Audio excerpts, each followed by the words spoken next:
Our winning car owner, Roger Penske, has joined us right now. And Roger, as you just mentioned to me, it's quite a way to start out with the chase with Brad winning today's Geico 400. And points leader, and just talk about the significance of that win and how you thought things played out today. Well, I guess the first thing is after last night, California Speedway, I wasn't sure what to expect, when I came here, but Brad said he had a good car. I think we qualified better than we have over the last several weeks. But, we looked at, coming into the chase was the last, 12 races and, what our consistency had been. It looked like we had done a pretty good job. So we got a new car for this week. He is certainly focused. He has brought a lot to the team. And I think Paul Wolf, as everybody knows, has just been a terrific crew chief there. Looks like two brothers working together. And then the engine shop gave us the best power we've had all year, and it's ironic, we win this race and we're moving on from Dodge, but the Dodge engineering team really supported us, and it's just a great victory, and to be able to race the 48, we've been wanting to race the 48 for as many years as I think I've been in this sport, and to be able to race, side by side and within 2 or 3 seconds for probably almost 100 laps and come out on top is real credit to his driving skills. And that last pit stop, I don't know if everybody knows, I think it was about 12.9, which got us out there in good shape. And to me, those are the things. If you put them all together, we ended up, with a win. So it's a great day for us. It cools me down a little bit after being hot last night. Take some questions now for Roger. If you have one, raise your hand. We'll get you a microphone. Any questions for Roger Penske? Nate has one right here. Nate Ryan, USA Today. Did you think about maybe not coming after what happened last night? And is it my imagination, or does it seem like you're coming more often these days because of the way the two cars run?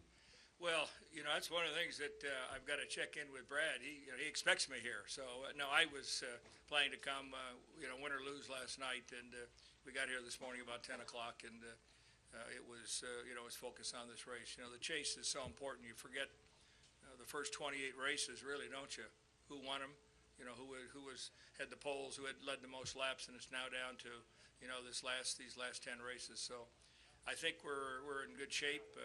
He has just been an amazing young guy.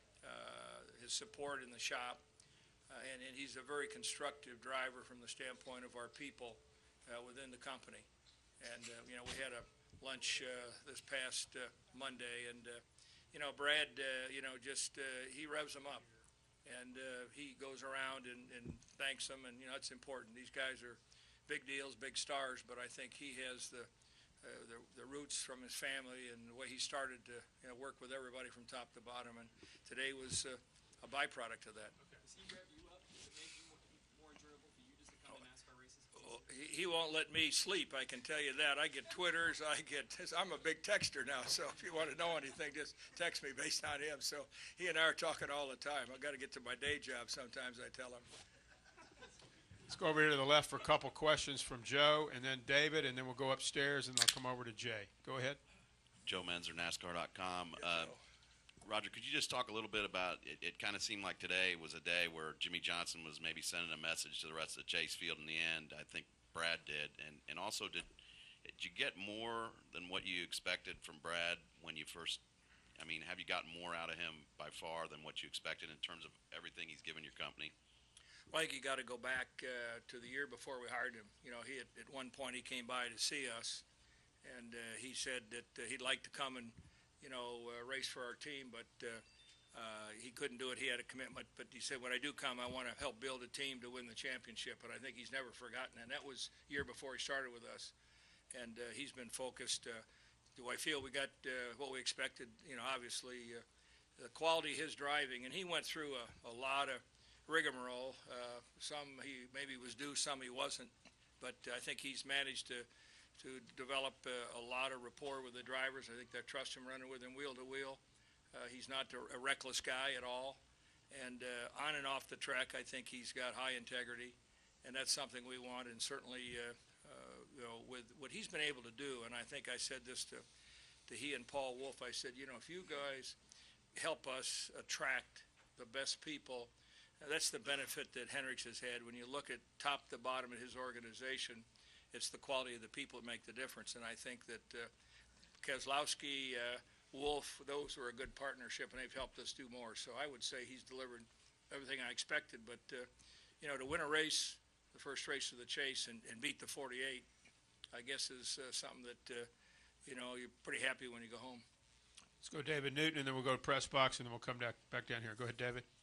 Hey, Roger, David Newton, ESPN.com. You mentioned the 48 several times and how you've wanted to run with them in this kind of situation. And Brad, about the last month or so, has been kind of calling out the 48 and the Hendrick teams a little bit for their rear suspensions, saying we want to be able to play them even. Is it almost a challenge for you guys and Brad to, is it mind games or whatever, a challenge, though, to be up there and be with them and prove you can be with them? Well, I didn't get involved in the discussion on the suspension, but I can tell you the best scrutineers in the business are the other teams, and we could see that and I take my hat off to them. Technically, they're so far ahead many times that we're trying to not only see what they're doing but do slightly better. It's interesting. I said, when's the last time we were parked next to the 48? In the garage, and Travis said, "Boy, their eyes going both directions. We're looking at their stuff, we're looking at theirs." So it's pretty interesting. But to me, they're the benchmark. You don't win the championships that he has, and Hendricks, I don't know how many he has now. That's the gold standard that we have to try to compete against. And I think Brad's comments, a lot of them were kidding, but it creates a little bit of noise. You guys like a little noise, so. We're going to make a little noise today. This group likes noise? Are you sure? Yeah, I'm sure. But anyhow, very happy. Let's hear from our winning driver right now before we go upstairs to the press box. Brad Keselowski piloted the number 2 Miller Lite Dodge to victory here today in the first race of the Chase. And it's your 8th career win, Brad, and your first win here at Chicagoland. It's also the first time in your Sprint Cup career you've led the points. So congratulations on all fronts, and just talk about how important it is to win this first race in the Chase. Well, there's no better place to start than in the lead, right? Exactly right. Why not go from there? But it's certainly a great race. My opinion's obviously a little skewed on that. A good race, how about that? With the 48 car and really everybody, the 5 car was strong, and a couple others were really strong. The Gibbs cars were very strong. And our team just did a phenomenal job of executing.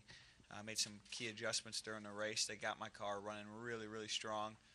Certainly there was a lot of other good cars in the field as well. But just proud of the effort and proud of what we were able to do. For those that were listening before, and forgive me for being redundant, but it feels like round 1 of a heavyweight title bout. It's a 10-round bout, and week 1's done, and we might have run the round, but we didn't by any means knock them out. We got a lot of racing left to go, and we're feeling good about today, but know that we have a lot of work to do. Let's go to the press box now for questions for either Brad or Roger. Go ahead, press box. Mike Hembry, Speed.com.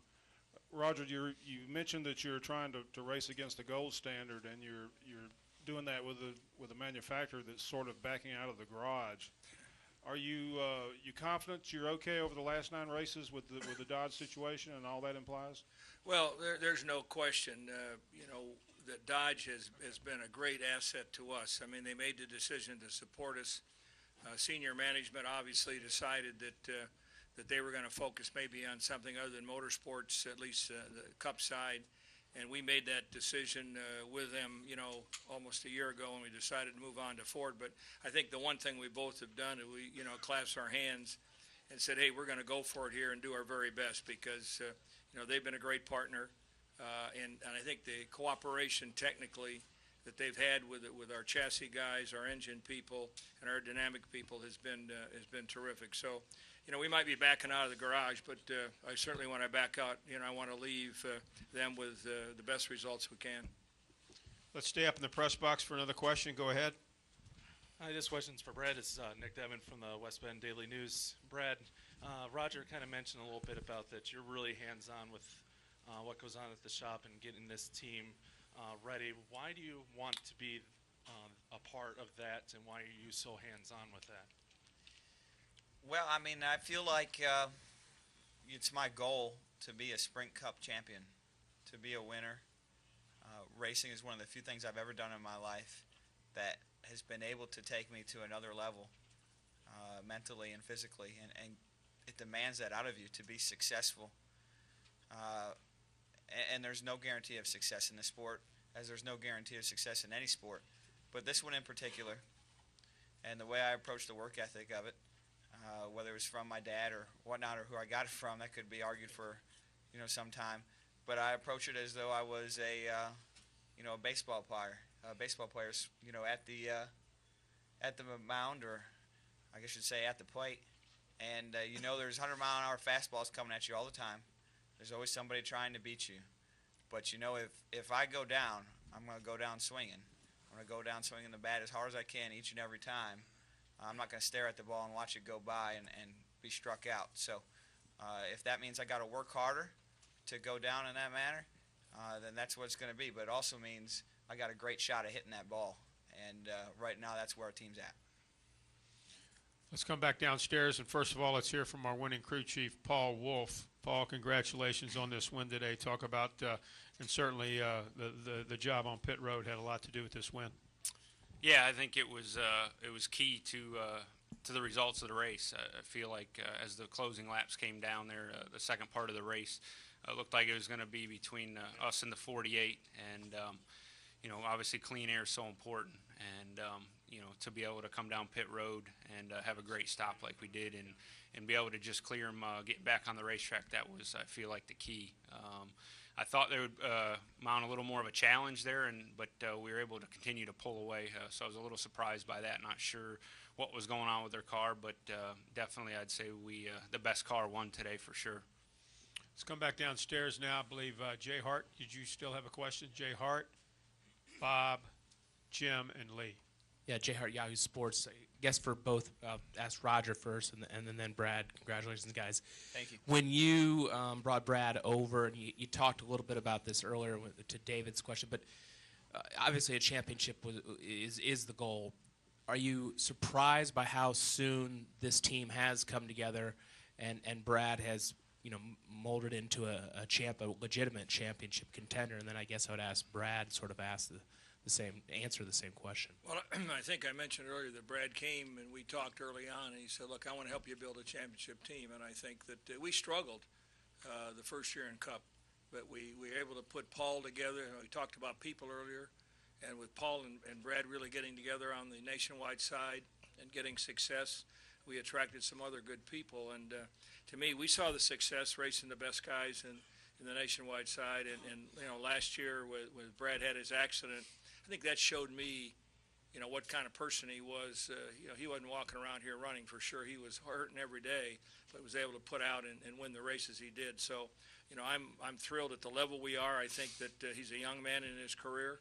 I think, our ability to attract someone like Logano, to come and be his teammate next year, another young gun, will only make us better. And I think when you look at the teams that have been successful, it's, as I said it earlier, it's about the people. And I think Brad's a leader, Paul is a leader, and I think, the people we have, Travis Geisler and Sir Mike Nelson and obviously Tim Cindric, that we're working as one team. And, we win as a team, we lose as a team. And I think that's what Brad has told me when we got together. He said, I want to help you win a championship. Now, obviously, if he's going to help me do it, he's going to be the champion. So we're on that track right now.